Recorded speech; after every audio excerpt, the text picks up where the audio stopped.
Run, party, repeat. Welcome to the East Coast Adventures Dirt and Vert podcast, where we talk all things running, racing, and training to help you get ready for your next big adventure. Learn from our successes and our failures, and have fun at the same time. Join us right here every week with inspiring guests who share their captivating tales from the trails. And remember, nobody cares. Run faster. All right, welcome back. This is the Dirt and Vert podcast. I'm David. And I'm Matt. And we have a very special guest with us today who just finished the Badwater 135, Kaylee Frederick, who she might be a very young runner, but she is not new to ultras. She has been running for quite a while now. Just looking at her ultra sign-up page, you can see that she's pretty gifted already at this sport and starting to make a name for herself already. So, Kaylee, if you don't care, tell us a little bit about who you are and how you got into running. Kaylee, I'm from Johnstown, Pennsylvania, and I'm a 19-year-old runner. I started running way back in the day when I was 7 years old.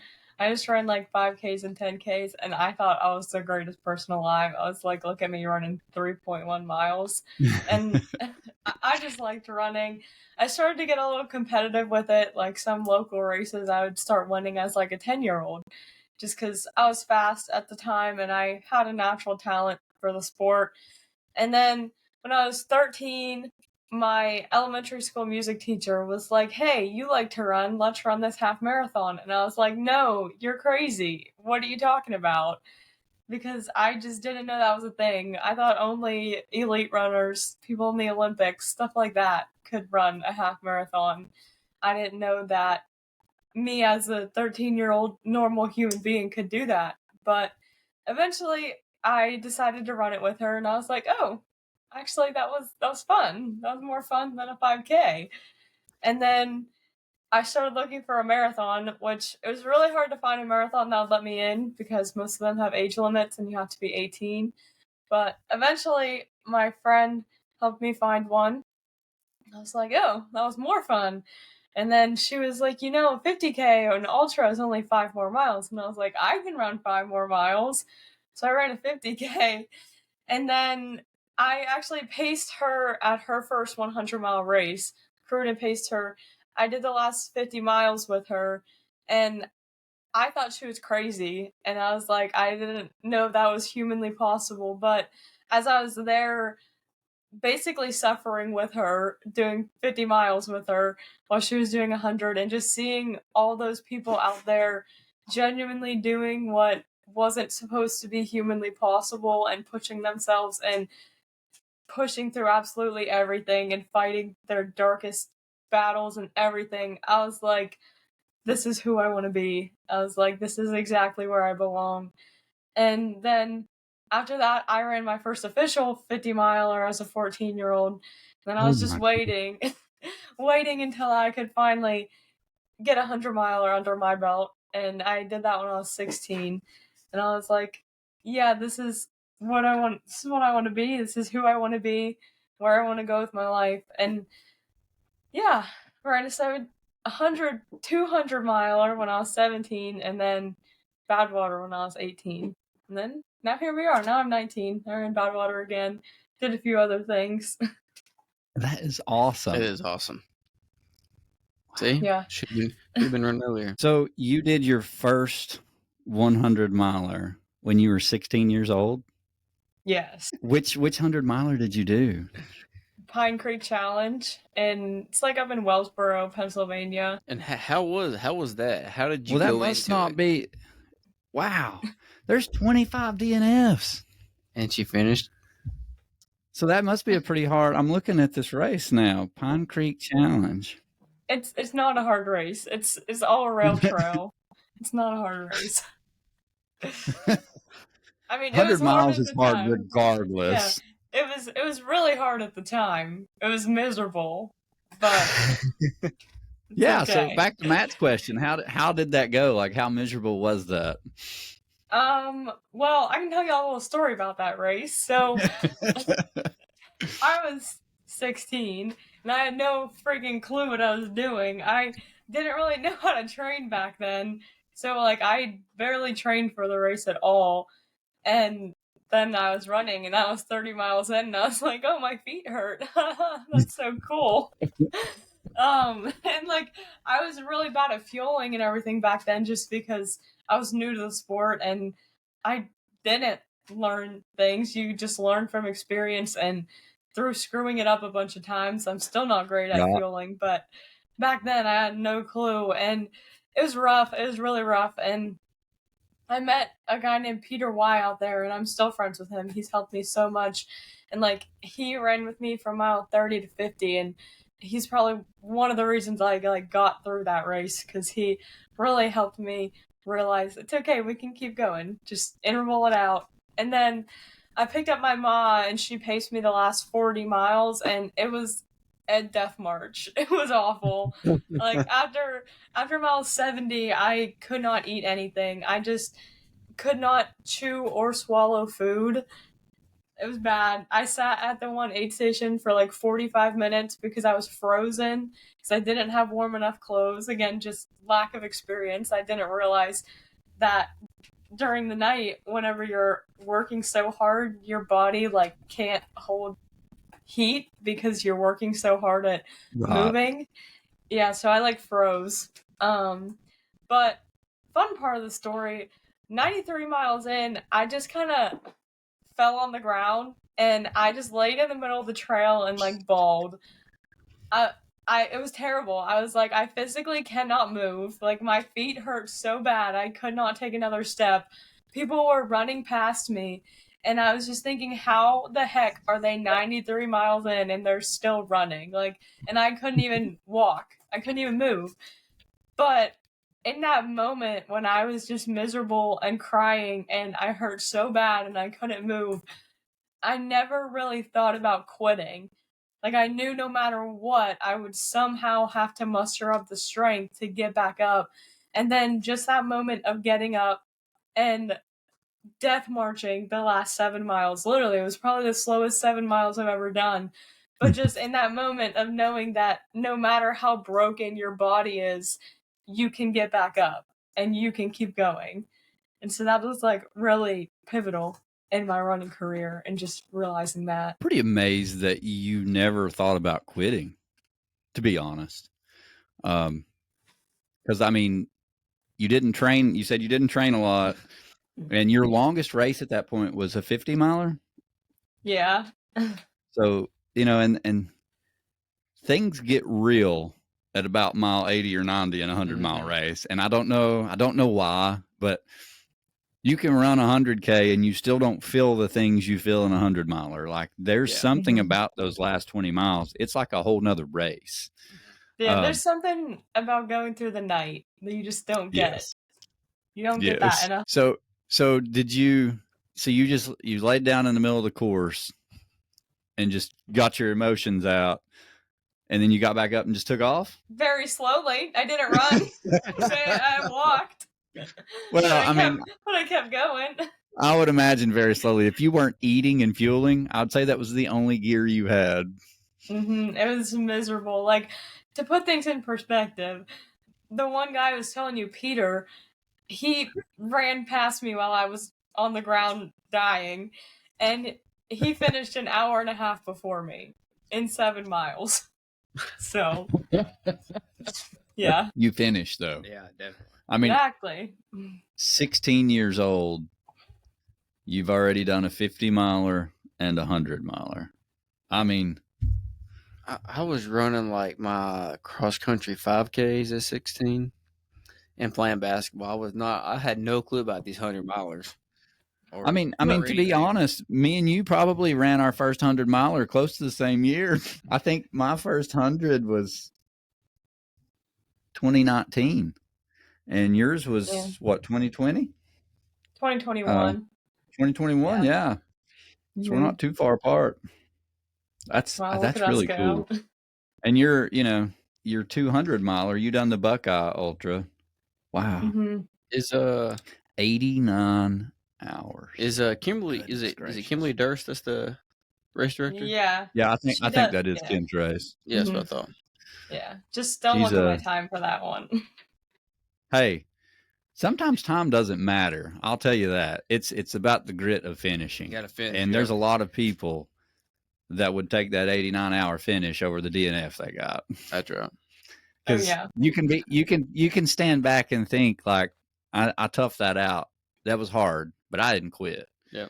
But when you quit, that's the only thing you think about is like, what if I would have just kept going? Could I have done it? You know?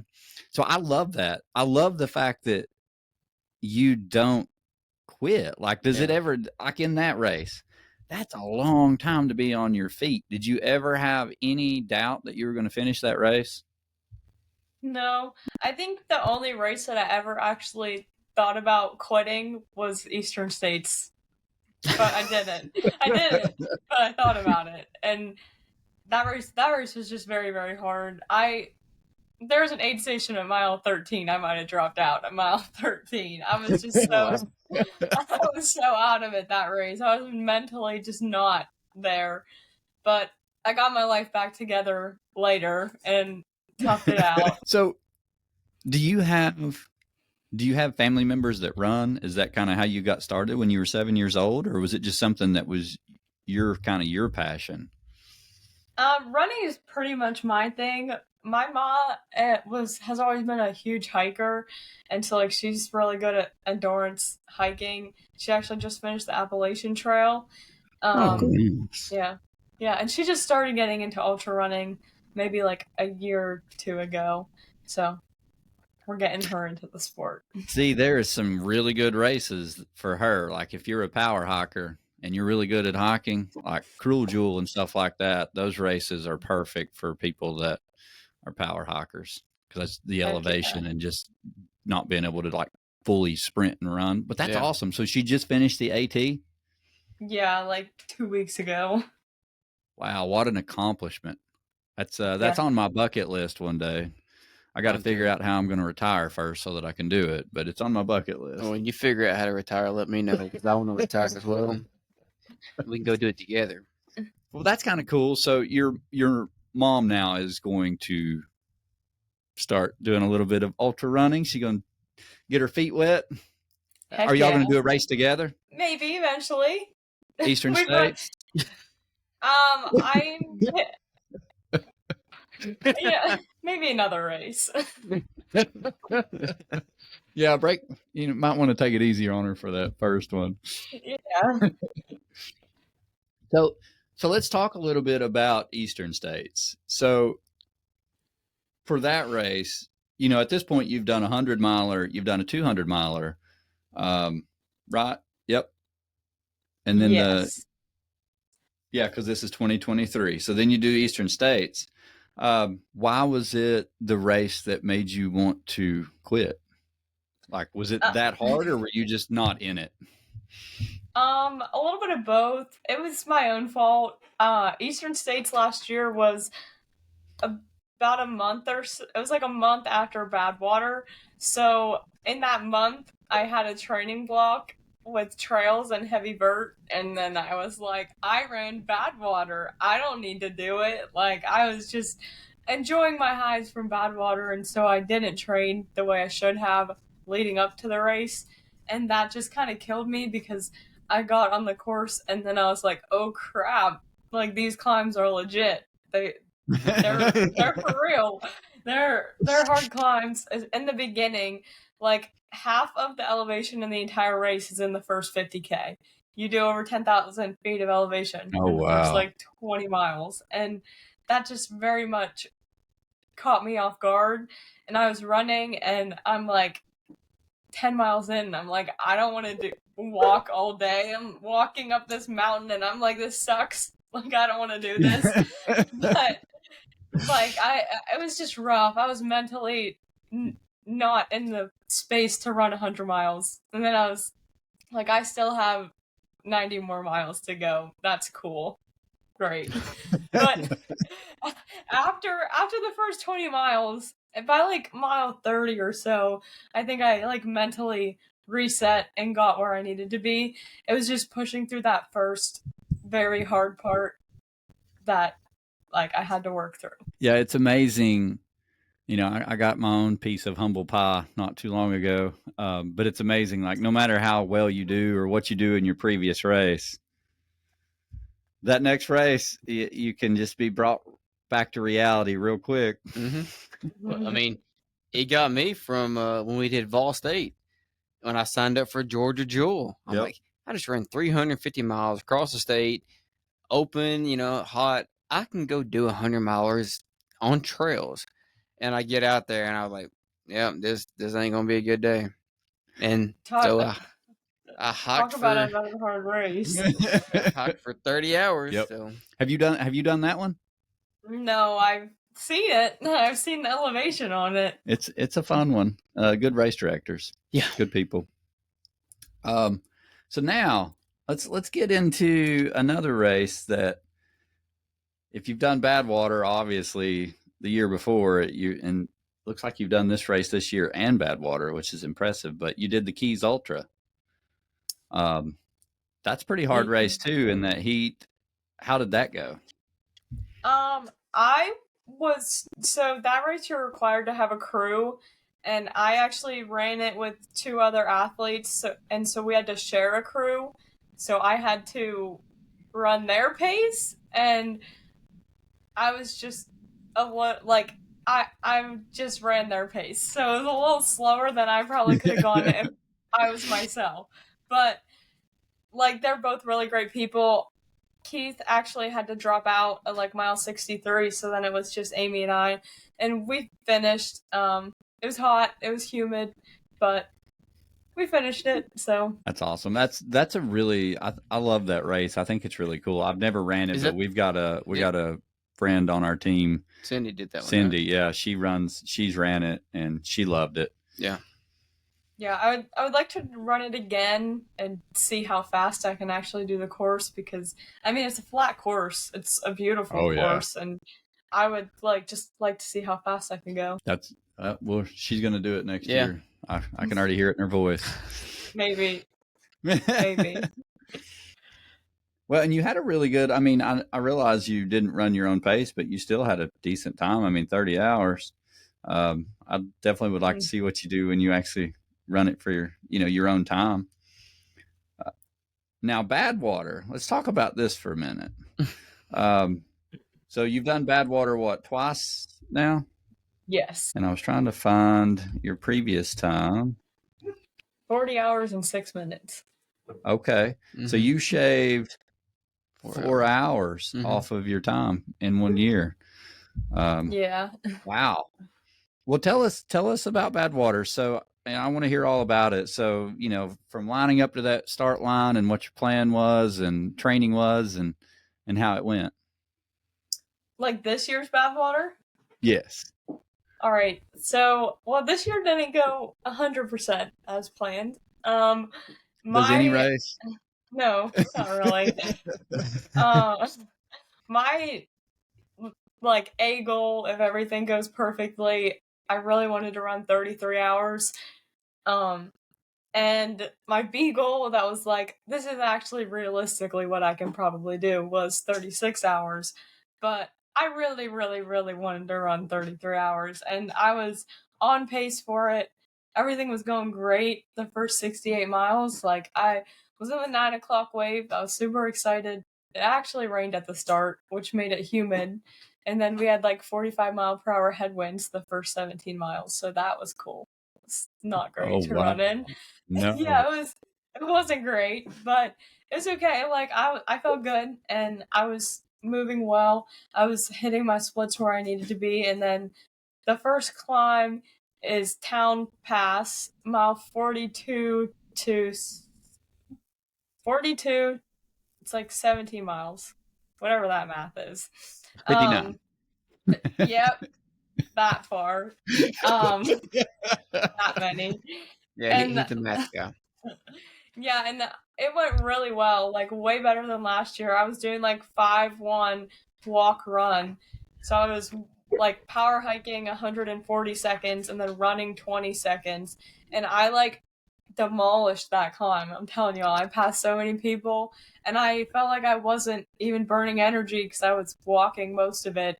But the little 20-second runs just helped me go faster, and they were short enough that it was like maintainable. So it was great. I was feeling so good. And then you drop down into Panamint, which is 59 to 72. And Panamint Valley is where it gets like really, really hot. So I was still feeling good, still doing great. And then around mile 68, I was like, oh crap, it's really hot out.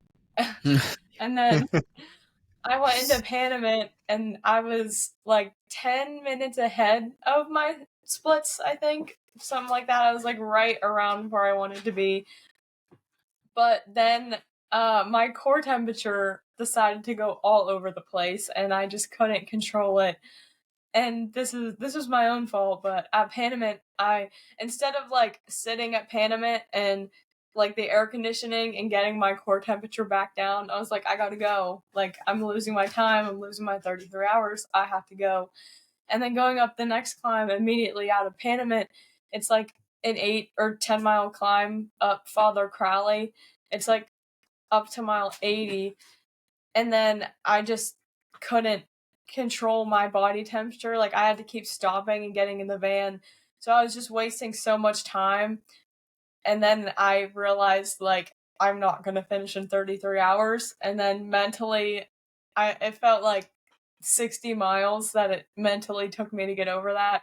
My crew told me it took like 20 miles, but it just felt so long because for me, I've never really like failed at anything, and I know I didn't fail, but I really wanted a 33-hour finish, and when I say I'm going to do something, I do it. So that was my first time like, I'm not going to do it. I'm not going to do what I said I was going to do.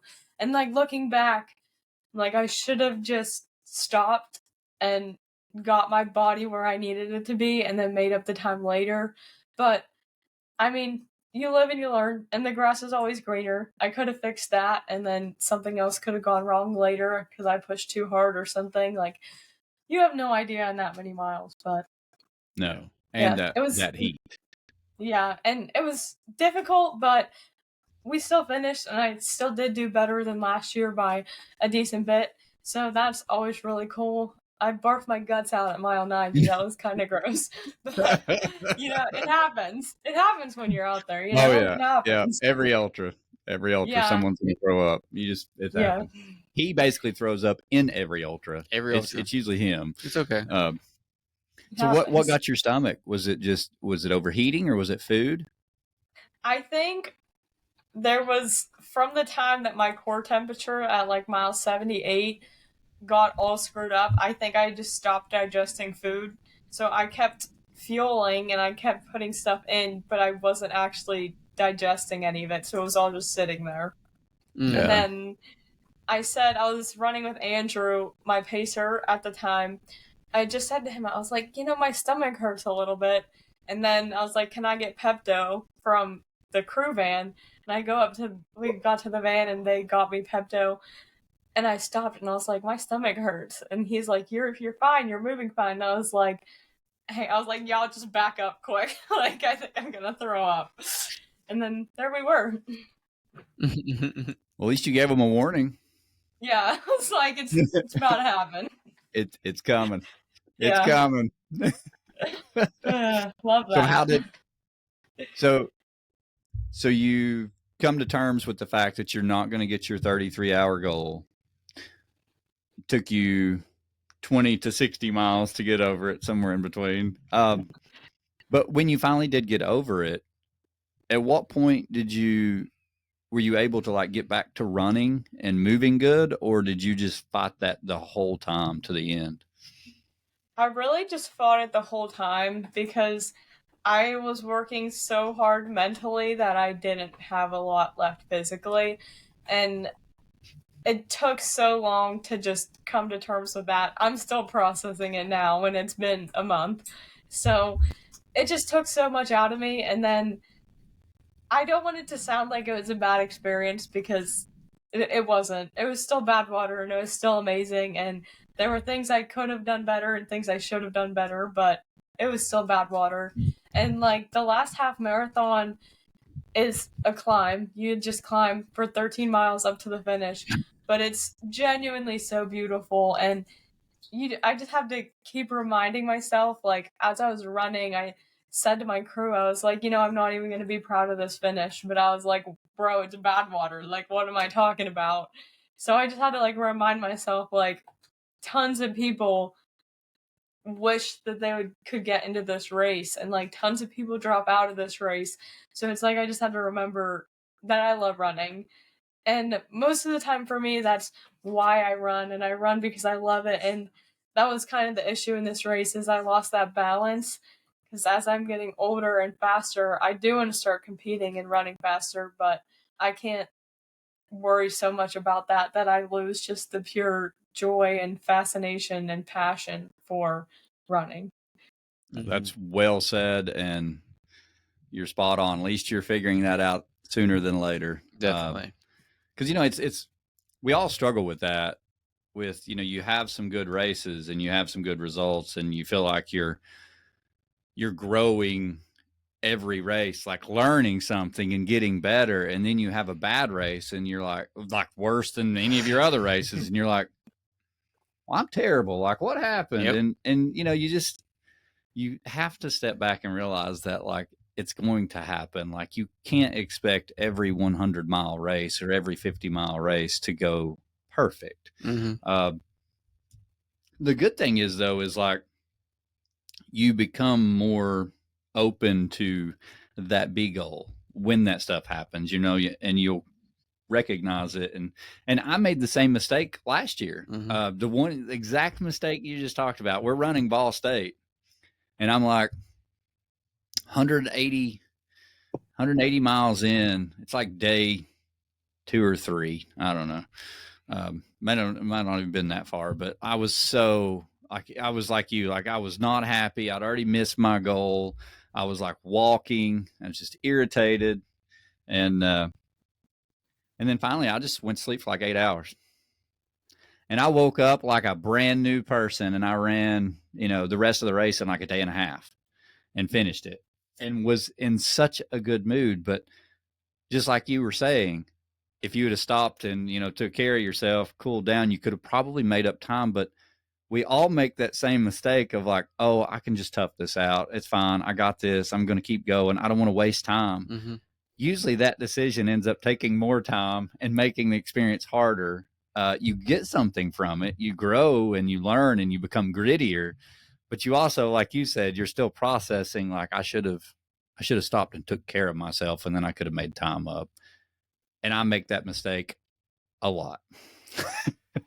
So I feel like we're always learning that. So you're learning it very early on, which is awesome that you're standing back and seeing that stuff. And it's only going to help you get better and become more open to, Mm-hmm.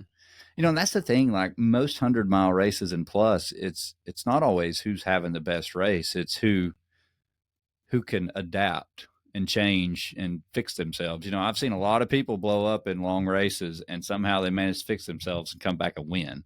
And you've already counted them out. So it's kind of cool to watch that. And I think that's something that you'll end up figuring out for yourself very soon, since you're already working on that, and you're doing hard enough races that it's forcing you to do that. I mean, Badwater is an extremely hard race.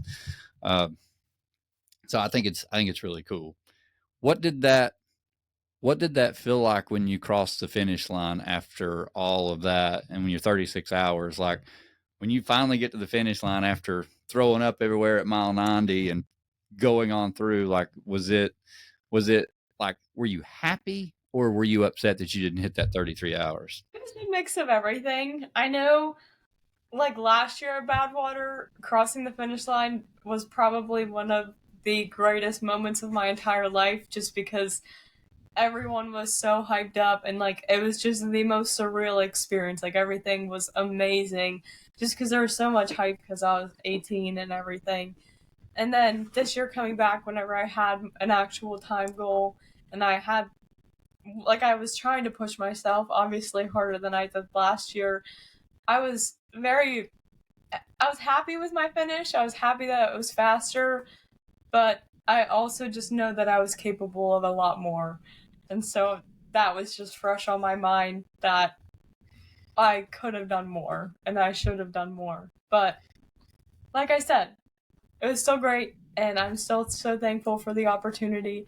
And like I'm running it next year because if you win Badwater Cape Fear, you have automatic entry as long as you qualify for the next year's Badwater. So I know that I have a chance to go back, and I know that I have a chance to hit that goal. So I'm very thankful for that. Yeah, and you've ran Cape Fear before, correct? This was my second year running it. Yeah, that's Yeah, awesome. a lot faster this year. So going back to your first year running Badwater, what was your mindset going into it? Like, it's a big iconic race. It's probably something you wanted to do, but what was your mindset going into it? Was it to finish it, to enjoy it, to try to race it, or what was it? Last year was just have fun. Finish the race in less than 48 hours.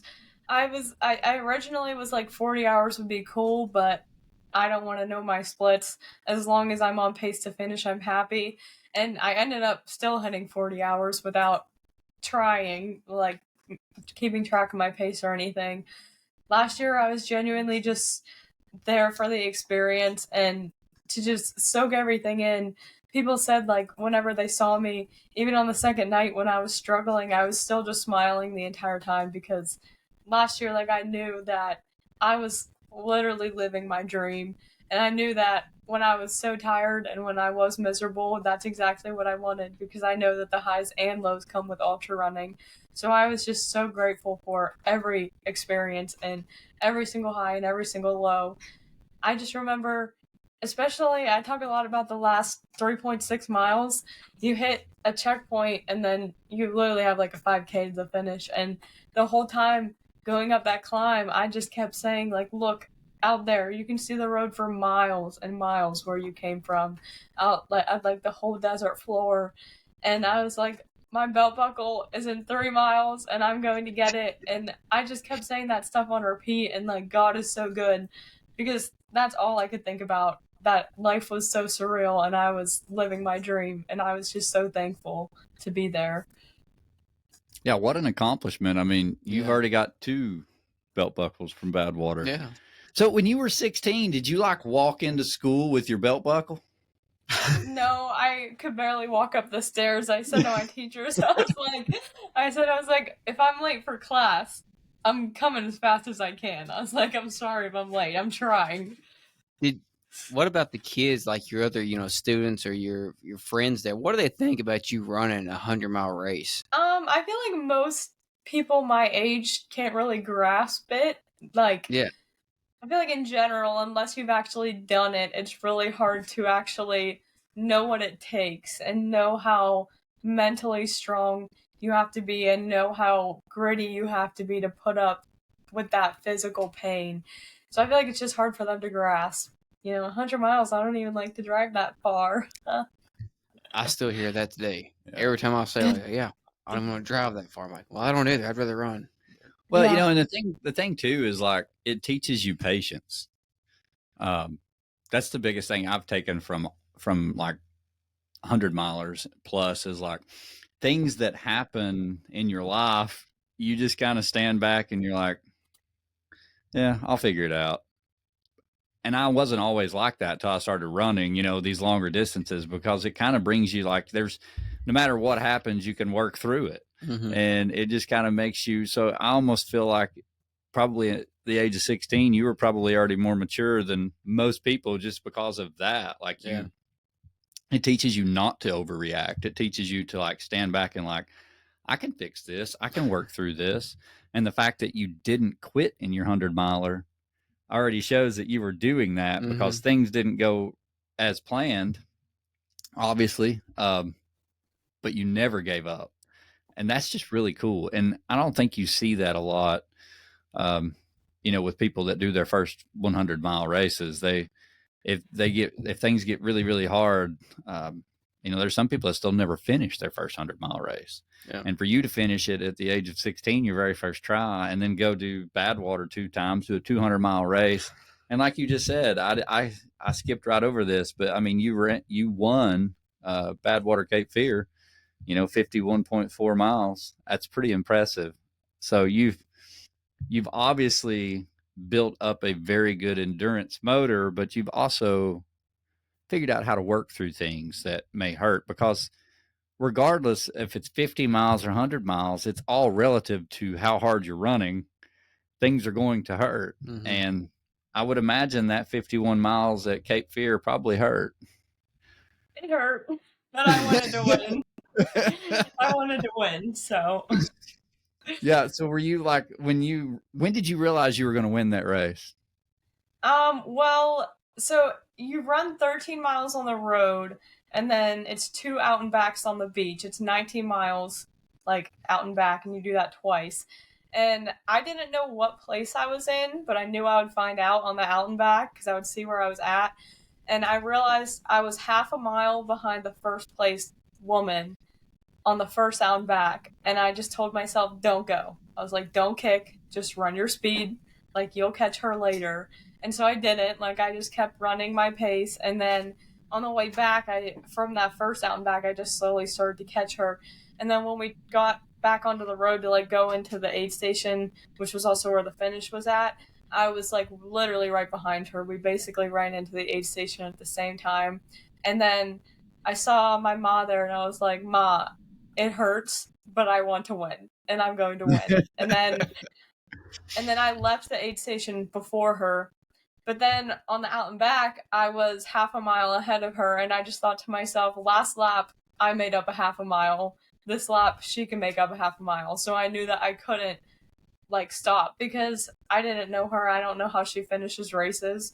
All I know is that I finish races fast. At least I try to.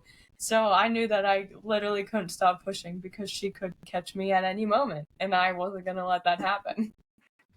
Do you have a strategy trying to finish the race fast? Is there anything you do? Do you try to take in extra carbs or anything, or do you just bear down and grit and go? Just do my thing. I was watching my pacing. I actually stayed very consistent throughout the race, which I was happy with. That was my goal. I didn't try and start out fast, and that's why, like, I tried very hard whenever I saw she was only half a mile ahead. Like, I had to tell myself not to kick because I knew I would just screw up my race for later. So I just stayed my pace and did my thing, and then it worked out. That is so hard to do. I'm extremely proud of you for that one. Most people can't do that either. Nope. Nice. Like, oh, only half a mile. It's time to go. It's time to catch it. Put them in the bag. Yeah, that's what I would have done. I would have probably blew up at the end too and walked it in. Well, that's awesome. That's really cool. So, are you going to run Cape Fear again next year too? I think so. I would like to. It's a fun race. I like to see all my Badwater friends. So how did you decide to run Badwater? How did all that play out? My friend Keith Straw, who I actually met at my very first marathon, he had run Badwater 8 times at the time. He now has 9 finishes, but at the time he had run it 8 times. And he told me about it, and he told me, like, Kaylee, like, I see something in you. I think you could be the youngest person to ever run this. And I just started looking into the race, and I got really, really interested in it. And I was like, well, if he believes in me and he's done it 8 times, maybe I should believe in myself. So might as well put in your application, you know? It'll never hurt. Absolutely. I think that's really cool. So it's kind of fate, you know, with you meeting him and him being an 9-time Badwater finisher. Yeah, now 9-time Badwater finisher. Yes, that's so cool. That's do they do anything for 10? You get like a special jacket? You get a plaque if you get 10 finishes. So that's insane. 10 finishes. Oof. Only 8 more to go. You're well on your way. You'll have that plaque. You'll have that plaque for your 30. That's awesome. That is pretty cool. So, of all of your races, what has been your most memorable finish? Badwater, the first year. The first year? Badwater. Yes, when I was 18. Was it just that you've just finished one of the hardest foot races on earth? Yeah, it was just Badwater. It was literally, I feel like that race is just something that you kind of have to be there to experience. And ultra running in general is such like a close family. And then the Badwater family is something on a whole nother level.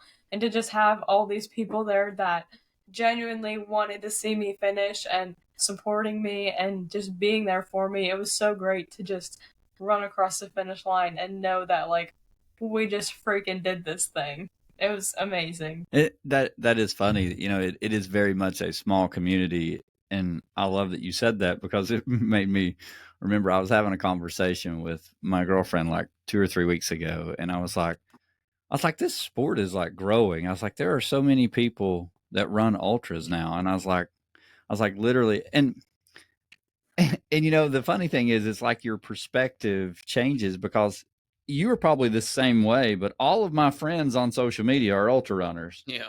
Like 90% of them. So all I see every time I open social media is people running.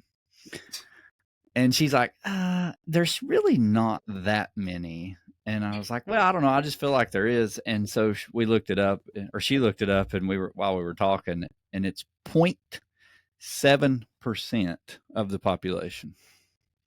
0.7. So that's how small it truly is when you think about it. And for me, I just feel like it's so much bigger because that's all I see. That's the people I know. That's the people I talk to.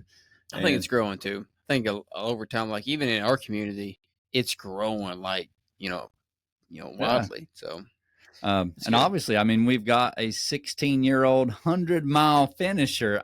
That is so awesome. That's so awesome. I still can't believe you finished your first 100-miler when you were 16. Jeez. Did you run cross country and track in school, or was it just ultras and other stuff? I ran track 7th through 12th grade, and then they wanted me to run cross country every year, but I was always like, nah, I have soccer. But my senior year, I did soccer and cross country. But, I mean, it was never my main focus because ultras are kind of my thing. I can run 8 laps around a track whenever I want. I love it. Wow. So have you started like building a stand for all these belt buckles? Are they going somewhere? Do you have this wall of belt buckles that you're going to start? I have a wall for my medals, and I have all my belt buckles in my room because I do want to get a fancy thing, but I don't know what to do with them. Like, I just want it to look pretty though, you know? Yeah, I think we had Ed the jester on here, and it's funny. I think he said sometimes he'll take his buckles. I think he takes them in a bucket. Yep. He has so many. He would take them in certain races. It just like put them in a bucket, I believe is what it is. But I mean, he's ran over. I think he's well over 100 milers now. Oh yeah, way over that. But it's so funny. Like everybody treats them different. Like I got mine on like a little wall now. I spent the last week actually doing it because they all used to be back here. This was like this little room was like my medal room, and then we turned it into a podcast room. And I've had like belt buckles and trophies sitting on my dining room table for like a month. So I just keep moving them around. So I was like, finally, I got to do something. So definitely find you a cool stand because I got a feeling you're going to start collecting a lot of belt buckles. How many have you got so far? From actual like 100-mile or longer, I think I have. No, just belt buckles, period. Because I know some 100Ks do it too. Yeah, maybe like 14, including 100Ks. 15. Whoa. I don't know, something like that. Kaylee, that is impressive. I gotta step my long distance game up. I don't even have 14. I mean, you got Matt. I've only got 2 belt buckles. I think, yeah, 2. So Kaylee, he will catch you never. Hey, well, two of them they don't give belt buckles for the backyard, and what's that other one I did? Kaylee, he's just making excuses now. Hey, Fall State, we should have got belt buckles. If he wants belt buckles, he's gonna have to go to Walmart. 100K belt buckles don't count though. 100K aren't valid. It has to be 100-miler. They count. Some of those 100Ks are hard. I mean, granted, there is something different about those last 20 miles. I'll say that. But 100Ks are still hard. Some of them are really hard if they got enough elevation. Yeah. So, what's next? I have Baker Trail 50 miler on the 24th of August, and then nothing until October. And in October, I'm going to attempt to qualify for the 24-hour national team. Nice. What do you got to run? 125. 125 or 125? Yeah, I was trying to remember if it was 125 or 135. I think men is 135 now. 125 won't actually get me on the team right now, I don't think, because so many ladies have run more than that. But my main focus right now is to qualify for the national team as a teenager and then really try to make the team after that, if I don't make it this time. Well, that's awesome. Yeah. Where are you going to try to do it at? Hamesport endurance runs in New Jersey. Nice. Is it an indoor or outdoor? Outdoor, 1 mile paved loop. Perfect. Oh, wow. That's a little bit better. I've done the track ones, and they, they're fast, but that constant lean the whole time when you're doing like a quarter-mile track, it just wears you down. So that 1 mile will probably work to your advantage. That's a whole lot better. I ran the 100-miler there last year because they have 12-hour, 24-hour, 48-hour 100-miler.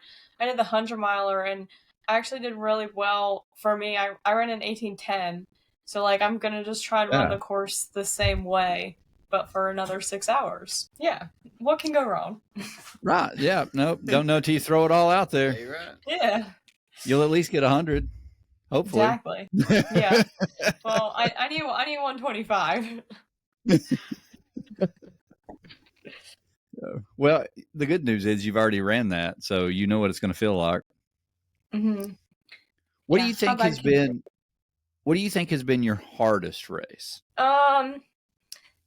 Based on actual terrain, Eastern States 100, but mentally, I feel like the first race is always the hardest. The first 100-miler is always the worst. Absolutely. But aside from that, based on an actual harder race, Eastern States 100. Yeah, I mean that one's got a ton of elevation. It's Rock City, and oh yeah, I can't remember the elevation's like what? Isn't it close to 30,000 feet of total elevation gain?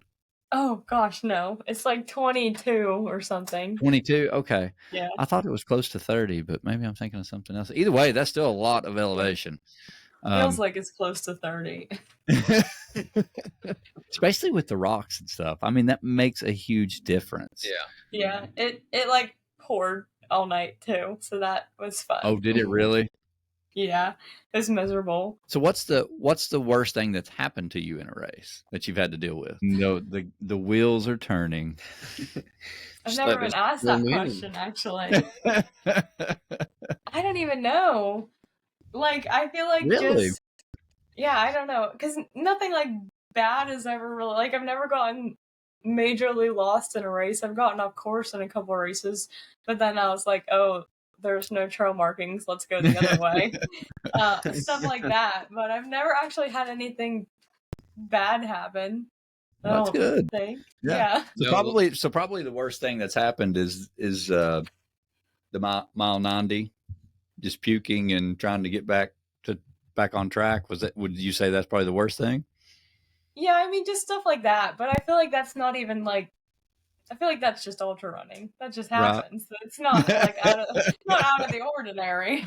Have you saw any wild animals? Did Eastern States have any wild boars, any bears, any of that? I saw a bunch of rattlesnakes up there.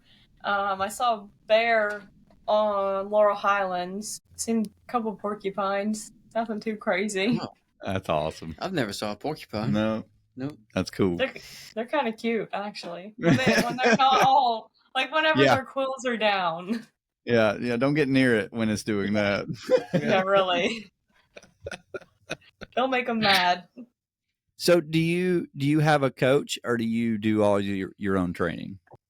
I used to do all my own training, and then in January 2024, I got a coach, and I've definitely gone a lot faster since I've gotten a lot of coached. he's just like helped me with obviously accountability, but knowing how to train. I wasn't always great at that. I didn't do speed work. I just neglected it. I didn't do hill repeats. I just neglected them.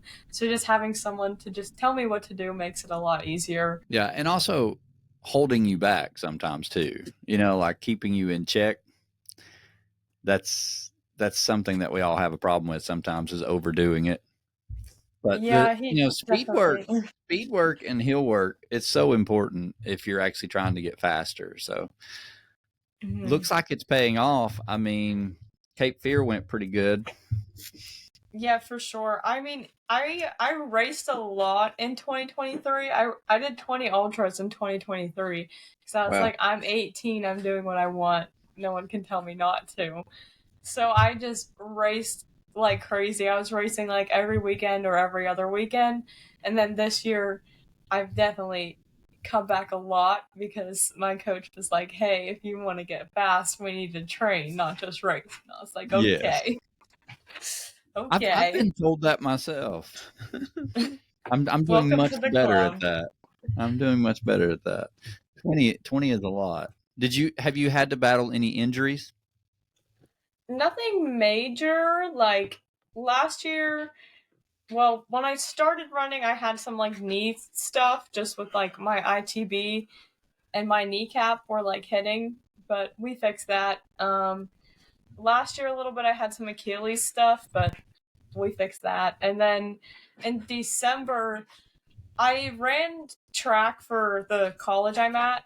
I ran track and cross country for like a semester and a half, and I think running indoor track, like my hips got very screwed up. My back actually shifted, so then my hips were always out of line and I could not get them back in place. So, and that was in December, and then in March I started going to physical therapy, and I actually just got cleared like 2 weeks ago from physical therapy, and now we're back on track and we're good to go. My back is When where it you're is supposed to be. I was gonna say when your hips are out of line, it messes so much stuff up. I bet were you having like hamstring pains or back pains or Well, so initially, like, I didn't realize it was my back that caused my hips to shift. But, like, I just remembered one day my lower back really hurt, and I was like, oh, I'm sore from the gym. But then later, when I started going to physical therapy, and she was like, okay, she put my back where it was supposed to be, and then my back really hurt because it had been out of line from December to March. It was out of line for 3 months, and my back really hurt. And I was like, wait, this is what it felt like before. And that's when I was like, oh, wow, she knows what she's doing. Because it had been out of line for so long that my body just got used to that. And like my right leg was just permanently longer than my left. So whenever I actually got it where it was supposed to be, it was painful. But we've done a lot of work and they kept shifting because my body wanted to go back to that position that it had been in for 3 months. But we did a lot of work and now we're good to go. I ran Laurel Highlands 70 and Keys 100 and Badwater, and I didn't shift. So we're good to go. oh, that's great. That's Yeah. great. So you went for like I guess what 6 7 months? Did you Yeah. go? That's a lot. Yeah, I started like every week and then we moved to like every 2 weeks. And then we just kind of timed it so I would go before a race and then after a race to like see, okay, before the race you're in line and see if I moved at all during that many miles and that intensity. And then after 3 races in a row when I didn't shift at all, we were like, you're all set to go. We're good. Well, don't worry. I went through the same thing in 2023. I went for a year, and now I just go almost every other week or weekly still just to get readjusted because every now and then I'll go in there and they're like, Doctor Baby, like, what'd you do this weekend? Your hips are out of line again. I'm like, race directed. I didn't run, and it's so funny and you're so right. Like it's easy for it to get back out of a line if you're not like paying attention. And it took a long time to get me back to where I was reset because I had ran so long with that. Like more than 3 months. I basically just struggled through 2022. I'd done a bunch of races kind of like you did, but it messed my hips up pretty bad. Yeah, I had one leg, it was like I think it was an inch. My right leg was an inch longer than my left leg. that's how mine was. Yeah. Yeah. And And I and mean, when you were getting adjusted, did you feel new pains? That's how mine was. Like I would feel new things hurting. I'm like, oh god. well, that's because, like, that's what I said my back hurt so bad because your body just got so used to being where it wasn't supposed to be. I said the Yes. first time I went, she cracked my hips and it was the worst noise I've ever heard in my life. Terrible. She's like, you're how old? Yeah. Yeah. It was bad. I was like, do we ever have to do that again? Like, please say no. Well, so are you like doing a maintenance thing where you're going to go see them, every couple of weeks or every couple of months just to double check everything? She goes to the gym with me, so she's like, if you ever need anything, just tell me and we'll set something up. And I can always just That's ask her super to helpful. check me out. Yeah. She's great. I love Kelsey. So now let's talk about your nutrition for just a minute, and then we'll jump into some questions here soon. But nutrition. So how long did it take you to figure out? Just like your very first 100 miler, you said you basically didn't eat anything. Like I think it was like the last 30 miles. How long did it take you to figure out nutrition, and what's your trick? What do you do? Maybe the next question. I still haven't figured it out. Like, I really am just trying to figure it out. I know I don't eat enough. I actually just talked with my coach yesterday, and he was like, you're not doing good, right? Like, we need to do better. And I was like, I know we need to do better. I just very much struggle to eat. I'm a lot better than I used to be. Before, my mother would have to, like, force feed me, but now I can force feed myself. I'm still not great at it. I need to get more into, like, a routine where I'm like, okay, every 30 minutes I'm going to eat whatever. I started doing that, and I'll eat like 2 gummies, and I say that, and people are like, how much? And I'm like, yeah, it's like 30 calories. I'm good to go. So we're working on it. We're trying to get more. And throughout like Badwater, I normally eat like string cheese. That usually does me pretty well. I just started using UCAN Edge gels because they're more like a yogurt liquidy consistency. Gel consistency is disgusting. I can't do that. Texture things cannot do that. But we're learning. It's playing around, learn as we go. Yeah, and everybody's different. It's like a pair of shoes. One pair of shoes does not work for the same 3 people. So it's the same with gels. I used to love Goose, still use them, but I'm like getting burnt out on them. So I've switched to Martin gels, and I used them in my last race at Yeti. Yeah. And I really like those, but again, they're still a super thick consistency, but they have hardly no flavor. They literally just taste like sugar. Yep. And at some point, I'll probably get tired of them. So it's just like you're constantly finding something. I've never tried UCAN. I think one of our friends, Dusty, used them for a while. I think it was UCAN. Is that Yeah, what he tried them for a while. He was so funny. He was so messy with them, Kaylee. His shorts literally were white. Yeah. Like he would just he spilled that stuff everywhere. I was like, "What'd you do?" He's like, "It's the gels, man." Like even his arms were white. Was that Knoxville Marathon? He came in, and he was covered in that stuff. That's so funny. What hydration do you use? Tailwind and water. Well, you can get quite a bit of calories just from Tailwind. Is your coach trying to get you to do like 200 calories an hour or 300, or are y'all still working through that? We're just trying to get me to 100 an hour to start. More than 2 gummy bears. Yeah, pretty much. We're starting with, let's get to at least 100 an hour. And then we'll... Our buddy, Chris Stamen, it's funny. He fuels, like I said, everybody's different. He fuels his races with Sour Patch Kids. So he counts them out. Exactly how many calories he needs per hour. And he's like, counts them all out. Now he's switched to orange slices, those gummies. He buys like a 5-pound bag off of Amazon, and he like counts those out. It's so funny, and everybody's different, but I love it. So I can't wait to see what you actually end up, what works for you. Because I mean, trying to get 200 calories an hour is, it's hard to do, to figure out what you can stomach and what you don't get tired of. So yeah, especially like when you're going for that long, it's like literally anything can flip your stomach, and then if you throw up, everything you just took in the past 60 miles was pointless, and then you have to play catch up. At least you don't smack yourself when you throw up. Matt does. Try that next time. It'll work. Don't try it, Kaylee. Don't just try it. Quite literally smack yourself. Just smack. He face smacks himself so hard, like he leaves a handprint. That you really think that you're going to knock yourself out. I recommend you not do that. Yeah, maybe not. Maybe works. I'll try to... It's tried and true. Tried and true. I'll just try not to throw up. How about that? Maybe. How about you try that? Yeah, work. Yeah, I love that. She just spun that on you. Like, how about you try that? Don't throw up. I can't do it. Something just that I've only done like maybe 3 ultras. Maybe 3 ultras out of all the ones I've done where I didn't throw up.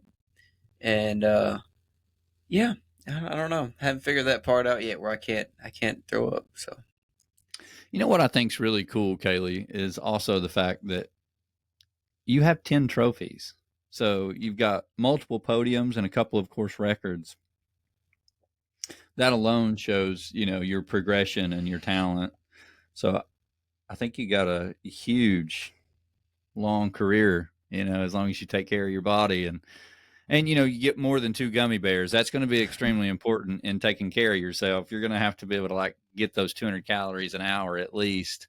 But that's so awesome. And the fact that you have done this without proper fueling only shows what your untapped potential is, because when you figure out that 200 to 300 calories an hour, it's probably going to be amazing how much faster you're going to be able to run by properly fueling. And I think that's going to be awesome to watch and see. Like one day we'll just see her at Badwater, just be like, gone.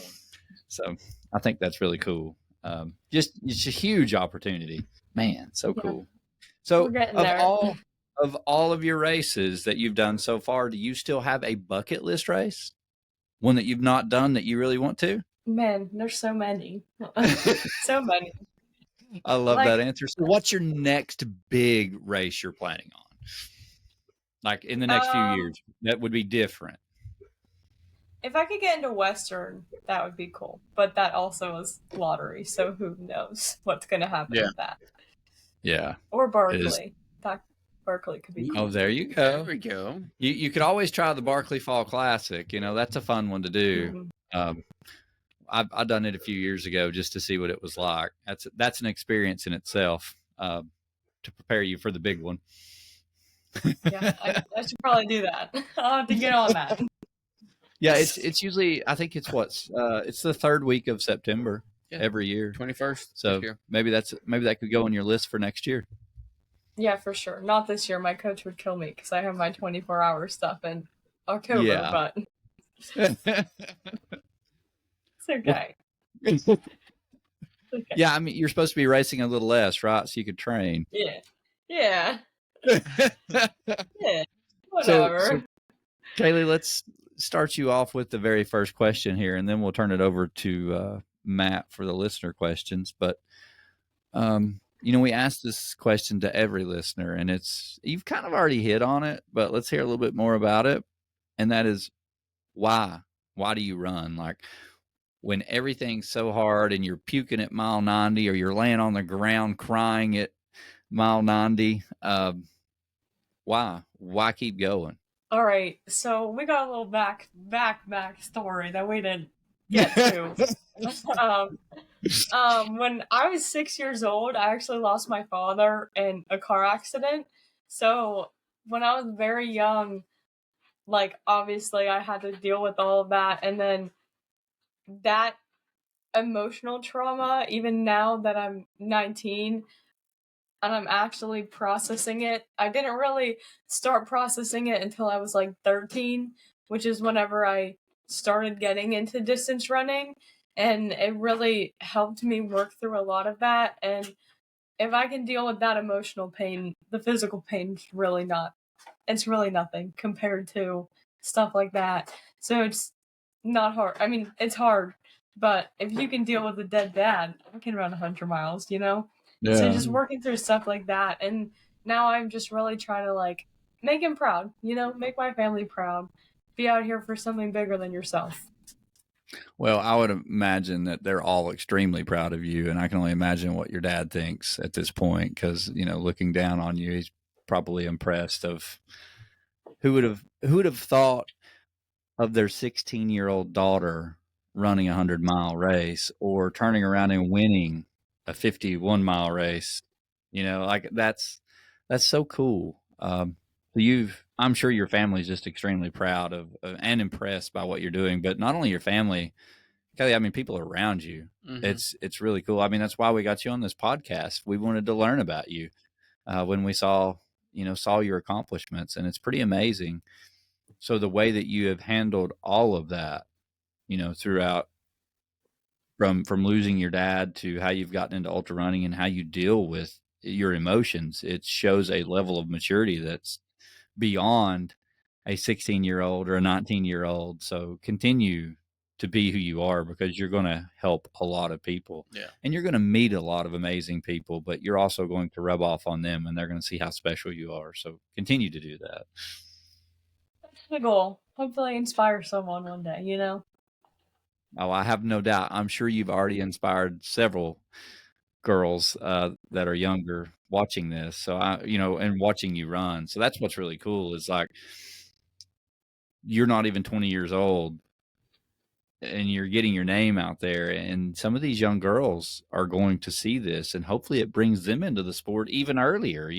That's what's really cool is like the more young people we can get in this sport, the more it's going to grow and the more it's going to help it. Well, speaking of young girls, I have a daughter, and I was picking her up from daycare or from school today, and I said, "Yeah, we got to interview this young girl who's done this really iconic race." She goes, "But how old was she?" I said, "Well, she was 18 when she first did it, and my daughter's 6, and so somebody that's you're closer to her age than what I am to her."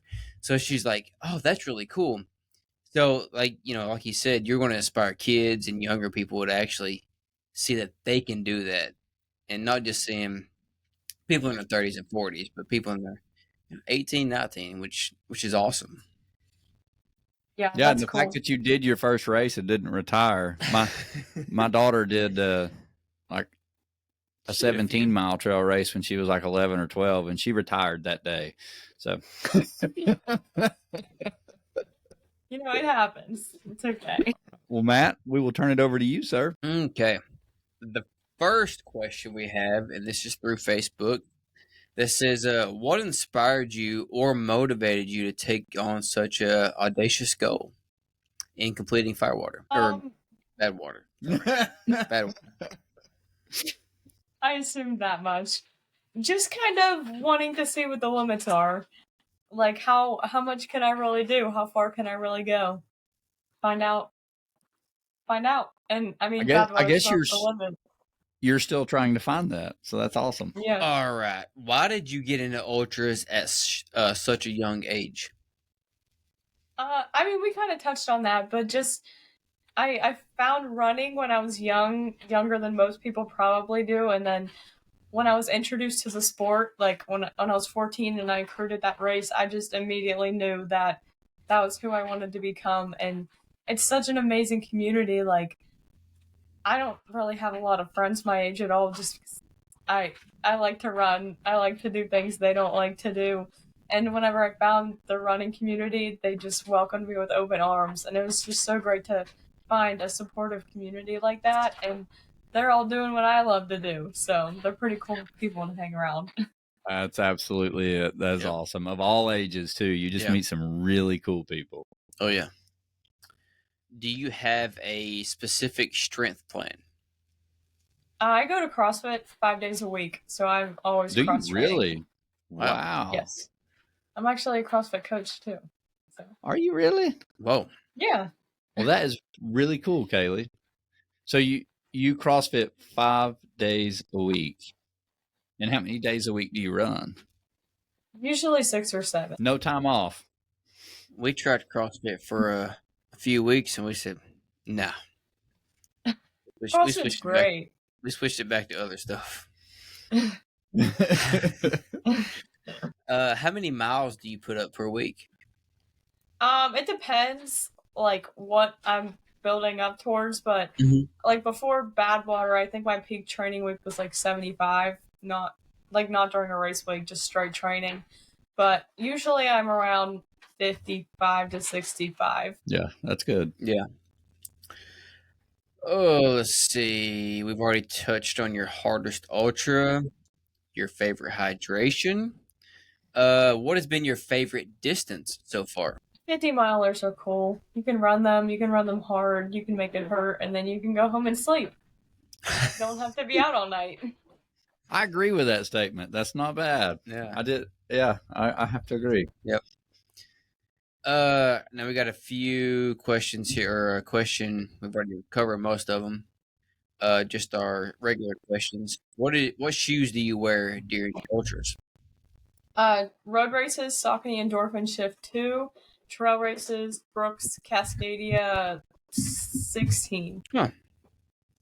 You've got a variation there. I like it. Yeah. Yes. I like the Saucony. Saucony is great. My last question is, what is your future goals in ultra running? I mean, to be a professional runner would be pretty cool.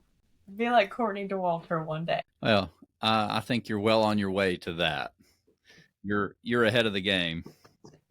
That's the goal. Just got to figure out that nutrition. Yeah, we'll get there. We're working on it. I have no doubt. If you got a coach, he'll be pushing you. You'll figure it out. You may have to experiment with your stomach a lot, but you'll figure it out. Yeah. Still don't smack yourself, though. Yeah, I won't. It works for me. Well, Kaylee, do you have any questions for us? I don't think so. Thank y'all for letting me be on here. Well, absolutely. No, thank you for taking the time to share your story. And it's really cool to actually hear your entire story. I didn't know that you started running at such a young age or that you lost your father. And I had no idea. I had glimpsed through your ultra sign up, but I guess I didn't even do the math to figure out you were 16 years old when you ran your first 100 miler. So that to me is just really awesome. Speaks volumes to your endurance capability and also your toughness. There's probably very few 16-year-olds that could grit that one out and just gut through it and, lay down on the ground and cry and get back up and just like, I'm going to walk 7 miles in the next 3 hours and I'm going to finish this thing. So, I think that's just awesome. That speaks to who you are. And I think you got a huge career in this sport. So just keep doing what you're doing. Thank you. I really, really appreciate that. It means a lot. Well, I can't wait to see what you do. Yeah. But thank you so much for being on the podcast, Kaylee. Definitely. Thank you guys for having me. I really appreciate it. Thank you. Take care. You too.